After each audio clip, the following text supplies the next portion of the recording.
Halo, selamat pagi saudara dan sahabatku yang terkasih. Jumpa lagi bersama saya, Pendeta Rudi Rahabeat. Kali ini saya hendak berbagi dengan saudara dan sahabat sekalian dengan mengajukan satu pertanyaan kecil. Sudahkah Anda membaca buku pagi ini? Kalau sudah, buku apa kira-kira yang dibaca? Saya berharap dan boleh saran, kalau bisa, sediakanlah satu hari membaca buku minimal satu buah, mungkin satu bab. Karena menurut saya membaca itu sangat penting dan itu membantu kita juga untuk menulis sebagai satu rangkaian. Nah, saudara dan sahabatku, pagi hari ini saya membuka kembali buku lama dan saya rasa isinya masih tetap relevan, khususnya bagi para pembelajar teologi. Buku dari seorang pastor yang memang mengabdikan dirinya sebagai ilmuwan ya. Namanya Stephen Bevans. Ya, kalau bicara nama Stephen Bevans, kita pasti ingat bukunya yang cukup terkenal, yaitu model-model teologi kontekstual. Di mana di situ Bevans memberikan penekanan tentang pentingnya berteologi secara kontekstual. Artinya bahwa kita bertolak dari konteks di mana kita berada, sehingga teologi itu tidak merupakan suatu teologi yang bersifat umum atau yang bersifat dominan. Misalnya teologi yang bersumber dari Eropa atau dari Barat saja. Dan saya rasa itu terus berkembang tahun 70-an sampai sekarang. Dan ketika berbicara tentang teologi kontekstual, itu bukan berarti bahwa kita kehilangan perspektif universal atau ekumene. Dan oleh karena itu, saudara dan sahabat sekalian, ada satu buku dari Bevans yang saya rasa penting juga saudara baca. Judulnya adalah ini, Teologi dalam Perspektif Global. Ya, ini bukunya. Cukup tebal ya, saudara dan sahabat sekalian. Saya membeli buku ini ketika saya pergi ke Sekolah Tinggi Filsafat Ledalero di Maumere, kira-kira tahun 2012 ya. Saya sudah pernah ke sana ya, di Flores, di perpustakaan STFT Ledalero di Maumere, Flores. Saya membeli buku ini ya, saudara dan sahabat sekalian, 510 halaman. Dan bacanya cicil, pelan-pelan. Sampai saat ini saya masih membacanya pelan-pelan. Nah, sekali lagi judulnya Teologi dalam Perspektif Global.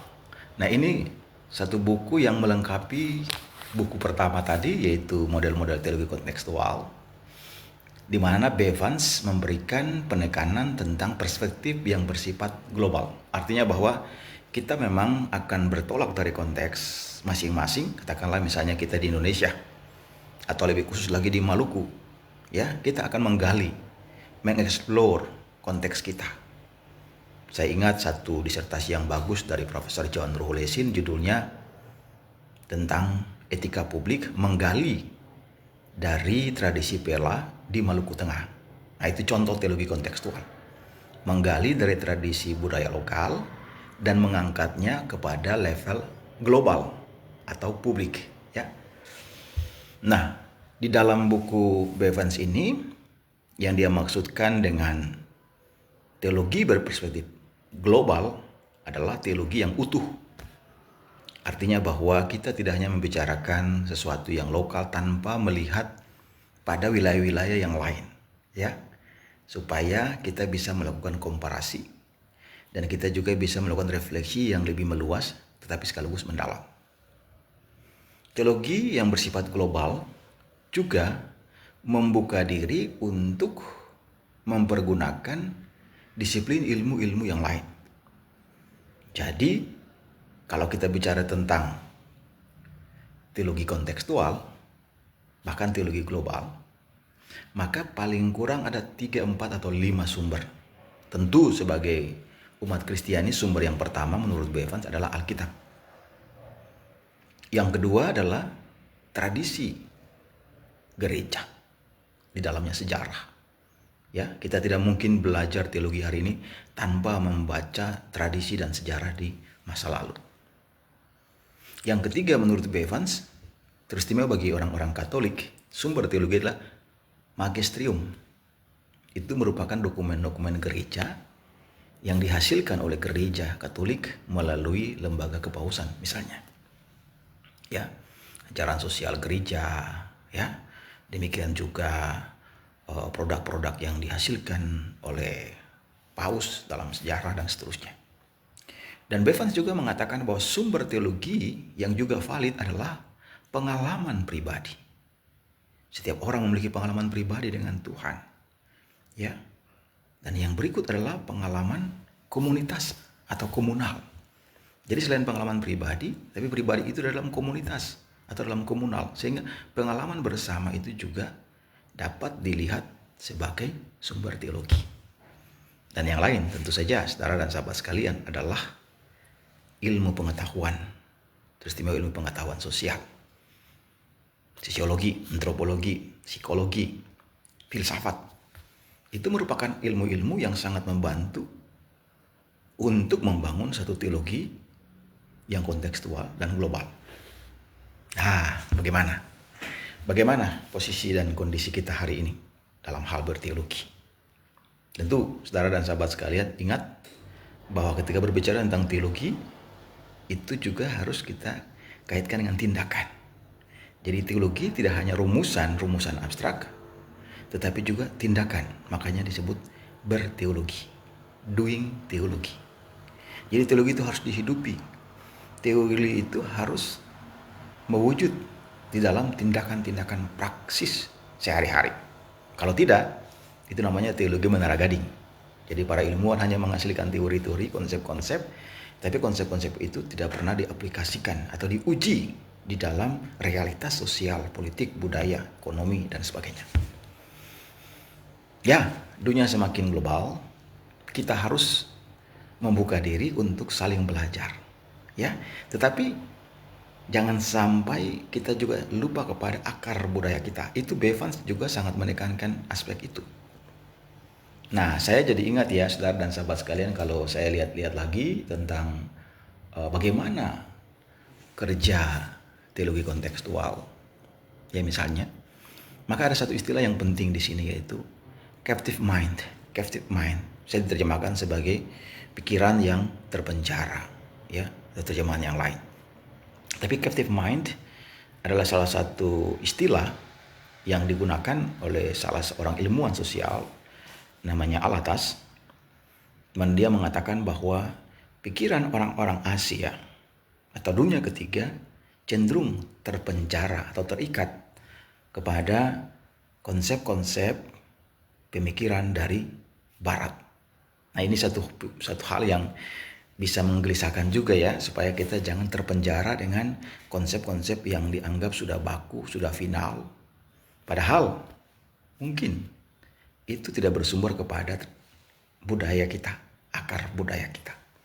Dan kita harus keluar dari pikiran yang terpenjara itu, captive mind. Do it yourself. Jadilah dirimu sendiri, pikiranmu harus engkau kembangkan sendiri. Karena Tuhan menciptakan setiap orang itu unik, setiap kebudayaan itu unik. Dan tidak boleh ada kebudayaan satu mendominasi kebudayaan yang lain. Kita harus menghargai perbedaan masing-masing. Tapi pada saat yang sama, perbedaan-perbedaan itu kita bisa memadukannya dalam suatu suasana kebersamaan. Nah, ini penting sekali, saudara dan sahabat sekalian. Supaya kita berteologi bukan berarti kita menutup diri dan merasa bahwa hanya kita yang benar, ya. Tetapi kita selalu ada di dalam ruang yang disebut oleh Homi Bhabha sebagai ruang ketiga atau ruang antara, di mana kita bisa terhubung dengan dunia luar, tetapi kita juga tetap melihat ke dalam dunia kita, budaya kita, sumber-sumber nilai kearifan-kearifan kita. Nah, posisi ini, saudara dan sahabat sekalian, menjadi penting supaya berteologi kita menjadi kreatif, berteologi kita menjadi inovatif.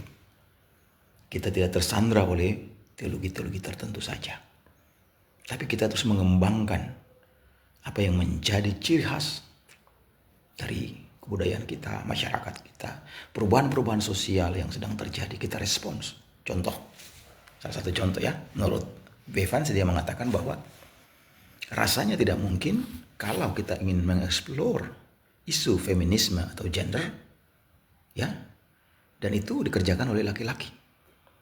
Itu tidak salah, bisa saja.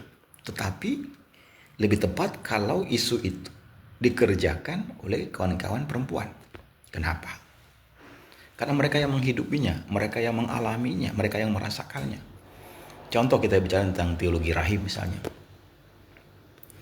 Perempuan melahirkan, laki-laki tidak punya pengalaman itu. Tadi saya katakan salah satu sumber berteologi adalah pengalaman pribadi. Jadi bagaimana seseorang bisa berbicara tentang aspek yang dia tidak pernah mengalaminya? Nah, di sini butuh keterbukaan. Nah, Bevans juga memberikan satu challenge, tantangan kepada kaum perempuan untuk berteologi tentang diri mereka, dari diri mereka, dan tentu juga dalam kaitannya juga dengan relasi-relasi lintas gender. Ya, saudara dan sahabat sekalian, teologi memang adalah salah satu ilmu yang penting. Saya juga tidak mengklaim bahwa seperti beberapa orang yang terlalu menyederhanakan seakan-akan teologi itu segala-galanya. Tidak juga. Justru kita harus memiliki kerendahan hati epistemologis namanya. Kerendahan hati epistemologis artinya kita melihat bahwa ada kebenaran-kebenaran pada ilmu-ilmu yang lain. Kalau dulu filsafat adalah apa? Semacam pusat dari pengetahuan. Dan teologi dianggap sebagai ratunya, rajanya filsafat, ratunya teologi. Dulu ya. Tapi perubahan terjadi justru sekarang sains. Ya, teknologi itu menjadi ilmu-ilmu yang sangat dominan. Nah, tapi ada baiknya kalau kita berpikir holistik, kita tidak terjebak di situ. Mana yang lebih hebat dan mana yang tidak hebat. Sekali lagi tadi preposisinya atau tesisnya bahwa semuanya harus diakui, ya. Harus diakui keragaman, ya, ilmunya, sumbernya, dan seterusnya. Dan yang paling penting hari ini kita bicara tentang kolaborasi. Kita bicara tentang sinergi. Kita bicara tentang multidisiplin, transdisiplin. Ya, artinya bahwa saling merembes, saling melengkapi. Itu tawaran paradigma per hari ini. Tinggal apakah kita masih terjebak dalam cara berpikir yang sangat linear, sangat spesialis, atau kita berdialog. Sehingga kita menemukan titik-titik hubung di mana di situ kita bisa lebih utuh melihat kehidupan. Karena kehidupan tidak hanya ada pada satu dimensi. Ingat ya kata-kata yang sangat sederhana dari Tuhan Yesus ya. Manusia hidup bukan saja dari roti, tapi dari firman. Apa maksudnya? Bukan berarti roti tidak penting. Oh, sangat penting. Pagi hari kita datang, kita harus makan. Kita butuh pakaian, kita butuh rumah. Itu hal-hal material. Kita butuh uang. Itu kita sebut saya sebagai roti. Ya. Tetapi tidak cukup. Kita butuh dimensi yang disebut dimensi transendental. Kita butuh hal-hal yang sifat rohani. Kita butuh hal-hal yang sifatnya spiritual. Dan itu harus kita seimbangkan. Ketika yang jasmani lebih utama, akan terjadi krisis di situ. Tetapi kalau kita terlalu berorientasi juga ke dunia transendental, ke surga, tanpa betul-betul melihat ke bumi, kenyataan-kenyataan sehari-hari, maka kita akan kehilangan pijakan. Teologi akan mengawang-awang, ya, bukan menggawang, ya, bukan membumi. Nah, itulah berteologi. Jadi mari Bapak Ibu, saudara-saudari sekalian, ayo, kalau saya berbicara teologi dan berteologi, itu bukan tugas para teolog atau mahasiswa teologi saja. No. Karena ada istilah teologi prima dan teologi sekunda. Ya, teologi prima atau teologi vera itu teologi yang utama. Ternyata yang teologi utama itu ada di jemaat, ada di masyarakat. Teologi sekunda itu ada di perguruan tinggi. Jangan dibalik ya.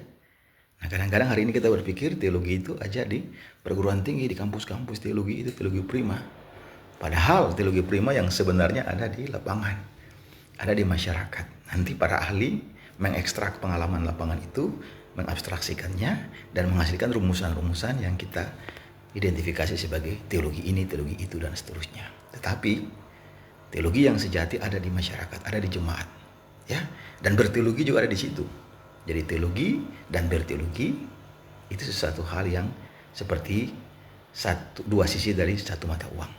Ya, jadi jemaat, para teolog, orang yang belajar teologi saling berdialog, menghasilkan temuan-temuan yang lebih baik, lebih kreatif, memiliki kebaruan atau novelty, supaya teologi kita tidak menjadi teologi yang usang, teologi yang kuno, tapi teologi yang selalu diperbarui.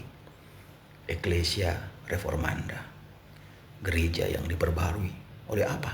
Oleh roh, ya, dan oleh hati yang terbuka, keluar dari captive mind tadi, dari penjara pikiran tadi, menemukan kesegaran-kesegaran baru dan menyegarkan semesta ciptaan manusia dan alam lingkungan.